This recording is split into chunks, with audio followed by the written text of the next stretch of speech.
On va rester sur ce qu'on sait faire de bien et en adaptant bien entendu par rapport à. Laga babak knockout Piala Dunia 2026 Piala Dunia antara Belanda dan Maroko beberapa waktu yang lalu adalah definisi dari drama sepak bola yang sebenarnya.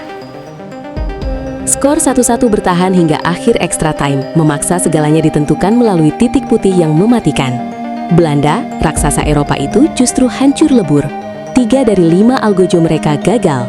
Sebuah kegagalan yang membuat Maroko melenggang dengan sorak-sorai kemenangan. Tapi di balik gemuruh itu ada komentar mengejutkan dari pelatih Maroko, Muhammad Ouahbi. Di tengah euforia, mungkin dia justru menyoroti satu hal yang membuat bulu kuduk kita berdiri. Mungkin saja Ouahbi secara belak-belakan mengaku bahwa saat menghadapi Belanda tadi, dia merasa sedang melihat timnas Indonesia. Secara postur fisik yang menjulang, gaya permainan yang mengandalkan pressing ketat, hingga disiplin taktik ala Eropa, Belanda bagi Ouahbi terasa tidak ada bedanya dengan skuad Garuda. Sentilan keras sang pelatih Maroko mengakui dengan jujur. Kami menang melawan Belanda, tapi jika harus adu penalti melawan Indonesia, kami akan kesulitan. Mengapa? Karena dia tahu betul bahwa Indonesia memiliki eksekutor-eksekutor penalti yang bermental baja, seperti Oleh Romeni dan penjaga gawang kelas dunia sekelas Martin Pay. Dunia mulai sadar sobat, Maroko mungkin merasa hebat bisa melangkahi Belanda, tapi pelatih mereka sendiri mengakui kalau mereka beruntung tidak bertemu Indonesia di Piala Dunia edisi kali ini. Ouahbi tahu, menghadapi skuad Indonesia yang diisi para pemain diaspora Eropa, dengan skill individu di atas rata-rata adalah tantangan yang jauh lebih berat daripada menghadapi Belanda dalam situasi adu penalti. Ini adalah pengakuan yang sangat jujur dari seorang pelatih kelas dunia. Mereka tahu bahwa Garuda muda sekarang sudah memiliki taring yang cukup tajam untuk merobek tim-tim besar dunia. Kita tidak ada di sana hanya karena nasib, tapi kualitas kita sudah diakui oleh para pelatih yang berkiprah di Piala Dunia. Pengakuan dari pelatih Maroko ini adalah validasi bahwa kita sudah sejajar dengan raksasa Eropa. Sekarang saya ingin tanya kepada kalian semua, jika seandainya Indonesia tampil di Piala Dunia dan harus menjalani adu penalti melawan tim sekelas Maroko atau Belanda, apakah kalian yakin kiper dan eksekutor kita akan memenangkan laga tersebut? Dan apakah menurut kalian pernyataan Ouahbi ini adalah bukti bahwa dunia mulai takut dengan kualitas sepak bola kita? Tuliskan pendapat gila kalian di kolom komentar sekarang juga. Ketik Indonesia jago penalti. Kalau kalian percaya kita bisa mengalahkan siapapun dari titik putih, mari kita buat kolom komentar ini meledak dengan keyakinan kita. Tuliskan pendapat kalian sekarang juga. Biarkan mereka beradu taktik di sana. Kita terus berlatih untuk menjadi yang terbaik. Dunia sudah melihat kualitas kita, dan tinggal tunggu waktu sampai kita yang berdiri di podium juara. Jangan lupa klik like, subscribe, dan share video ini ke seluruh dunia, biar semua orang tahu bahwa Maroko pun mengakui kekuatan Garuda. Sampai jumpa di laga berikutnya. Garuda di dadaku, mental juara di jiwaku. Salam merah putih, merdeka. Sebelum lanjut ke beritanya, dukung channel ini dengan cara subscribe sekarang juga, agar kamu selalu update dengan berita timnas Indonesia yang berkualitas dari kami. Terima kasih. Bek sayap timnas Indonesia Sandy Walsh akan masuk dalam deretan pemain termahal di Super League, andai bergabung dengan Persib Bandung. Saat ini Sandy Walsh masih terikat kontrak dengan juara Liga Thailand dan Asian Buriram United hingga 2 tahun ke depan, atau bulan Juni 2028. Persib Bandung baru saja mengumumkan rekrutan pertama mereka jelang dimulainya Super League musim depan, yaitu Gabinal Mutombo dari klub Thailand Ratchaburi FC. Belum berhenti sampai di situ, skuad basutan Igor Tolik tersebut diprediksi akan kembali belanja banyak pemain untuk mengarungi kompetisi musim depan. Apalagi Maung Bandung telah melepas sejumlah pemain di posisi sayap seperti Zalnando, Robi Darwis, Lain Kurzawa hingga Rezaldi Hehanusa. Maka dari itu muncul satu nama familiar yang diisukan masuk radar Persib Bandung, yakni Sandy Walsh, bek sayap timnas Indonesia yang kini bermain di Liga Thailand. Meski statusnya masih sekedar rumor, namun kabar Sandy Walsh merapat ke Persib Bandung membuatnya akan memecahkan rekor di Super League. Salah satunya adalah menjadi pemain termahal di Super League musim depan andai kabar gabung Persib Bandung benar-benar terrealisasi. Melansir dari laman Transfermarkt, nilai pasar Sandy Walsh mencapai 10,43 miliar, termasuk yang tertinggi untuk statusnya sebagai pemain timnas Indonesia. Namun dengan nominal segitu, Sandy Walsh bisa langsung masuk ke jajaran pemain termahal Super League musim depan, bahkan ke 5 besar. Backup kelahiran Brussels, Belgia itu bisa menggeser 2 bintang asing Bali United, TP Yakida Jepang dan Tichman Gopel Belanda di jajaran pemain termahal. Kendati demikian, market value Sandy Walsh masih kalah dengan Rizky Ridho, 12,30 miliar, Juan Villa 11,30 miliar, Mariano Peralta 11,40 miliar, dan Tom Hey 15,64 miliar.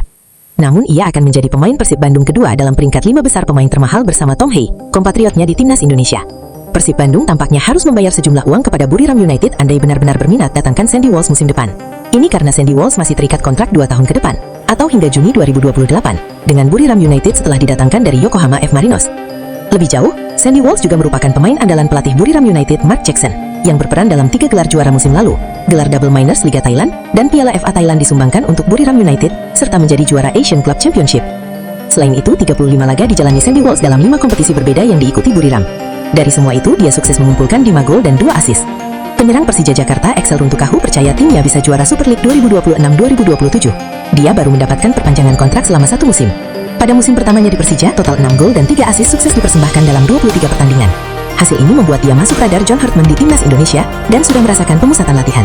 Kembali membelah Macan Kemayoran memberikan sang striker ambisi untuk terus berkembang. Apalagi dia merupakan salah satu penyerang lokal potensial dan bisa bersaing. Excel menjelaskan bahwa bermain sebagai penyerang memberikan tantangan tersendiri. Apalagi dia bertanggung jawab untuk bisa mencetak gol demi kemenangan tim. Ini menjadi motivasi tersendiri untuk terus memberikan yang terbaik di lapangan. Yang pasti tekanan ya untuk penyerang. Tapi di dalam tekanan itu saya mendapat ketenangan untuk bekerja keras lagi di dalam tim, kata Excel Runtukahu dilansir bolasport.com dari kanal YouTube Persija. Pemain 27 tahun ini melanjutkan, dukungan jejak mania memberikan suntikan motivasi tersendiri. Menurutnya ini yang membuat mereka selalu berjuang demi bisa mendapatkan kemenangan. Misi utama tentu agar bisa membawa Macan Kemayoran menjadi juara musim ini. Ya yang pasti pesan saya tetap dukung dan tetap berjalan bersama. Semoga musim ini kita bawa Persija ini juara, terangnya. Selain itu, Excel berjanji untuk bisa terus jadi andalan di lini serang Persija. Dia menyadari musim depan akan semakin berat karena hadirnya pemain baru. Namun sebagai pemain tentu ini memberikan sarana untuk membuktikan diri bahwa dia layak berada di tim. Yang pasti harapan saya buat Persija dan Jejak, yang pasti kita harus berjuang untuk juara. Saya akan berusaha dan berjuang keras untuk tim ini, dan semoga kita akan juara, tutupnya. Backnas Vietnam Duan Van Hau menegaskan ambisi di Asian Championship 2026. Bagi fans Indonesia, nama Van Hau tidaklah asing. Duan Van Hau adalah salah satu pemain Vietnam yang paling bikin fans Indonesia gregetan. Itu diawali tackle berbahaya saat timnas Indonesia bentrok dengan Vietnam di SEA Games 2019. Tackle-nya membuat Evan Dimas cedera parah. Kekesalan fans Indonesia kembali muncul terhadap Van Hau setelah sang pemain melakukan sejumlah ulah dalam laga semifinal AFF 2022. Di leg pertama, ia melakukan tackle keras ke Dendi Sulistiawan. Adapun di leg kedua, ia terlibat gesekan sengit dengan Asnawi Mangkualam. Itu selain friksi dengan Mark Locke di kotak penalti. Van Hau akan kembali diandalkan di Asian Championship 2026 atau sebelumnya dikenal sebagai Piala AFF. Ia menegaskan bahwa tim akan berusaha semaksimal mungkin meraih pencapaian terbaik. Ini juga pertama kalinya dalam waktu yang lama saya bisa mempersiapkan diri untuk turnamen selama Piala AFF. Tujuan saya serta seluruh tim adalah untuk berusaha mencapai hasil setinggi mungkin dan memberikan kebahagiaan bagi penggemar. Ia juga berharap terhindar dari cedera. Setelah 3 tahun menjalani perawatan dan pemulihan cedera yang terus-menerus, Van kembali ke timnas Indonesia selama FIFA Matchday Maret 2026 dan terus mendapatkan kepercayaan dari pelatih Kim Sang-sik. Rumor merapatnya Sandy Walsh ke skuad Maung Bandung jelas bukan sekedar bumbu pemanis di bursa transfer. Bagi publik sepak bola Jawa Barat, kehadiran pemain sekaliber Sandy, yang kenyang pengalaman di Eropa dan kini menjadi pilar penting di kompetisi elit Asia bersama Buriram United, bukan hanya tentang menaikkan market value tim. Ini adalah pernyataan tegas bahwa Persib Bandung tidak main-main untuk mempertahankan tahta juara dan berbicara banyak di level Asia. Kehilangan nama-nama seperti Zalnando, Robi Darwis, hingga Rezaldi Hehanusa memang sempat meninggalkan lubang dan tanda tanya besar di sektor sayap.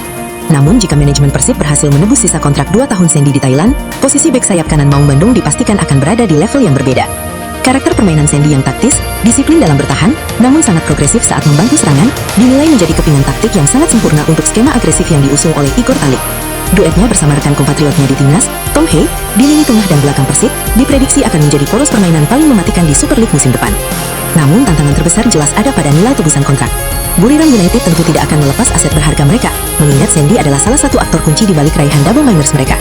Tapi bagi Persib, sejarah telah membuktikan bahwa demi lambang Munas di dada dan kebanggaan Boboto, tidak ada hal yang mustahil. Jika transfer ini terwujud, rekor transfer Super League dipastikan akan pecah, dan Stadion Sijalak Harupat atau GBLA akan siap bergemuruh menyambut datangnya sang pangeran baru di tanah Pasundan. Sementara itu, beralih ke rivalitas klasik di Asia Tenggara, kembalinya Duan Van Hau ke skuad Vietnam menjelang Asian Championship 2026 juga menjadi sorotan tajam. Pemain yang kerap dicap sebagai musuh publik nomor 1 oleh netizen Indonesia ini tampaknya sudah pulih total dari cedera panjangnya. Rivalitas tensi tinggi antara Indonesia dan Vietnam dipastikan akan kembali memanas. Dengan skuad Garuda yang kini semakin matang dan diisi oleh pemain-pemain kelas dunia seperti Martin Pay dan Ole Romeni, kita tentu sudah tidak sabar melihat bagaimana ketangguhan mental para penggawa timnas saat kembali berhadapan dengan provokasi dan permainan keras ala Van Hau di lapangan hijau nanti.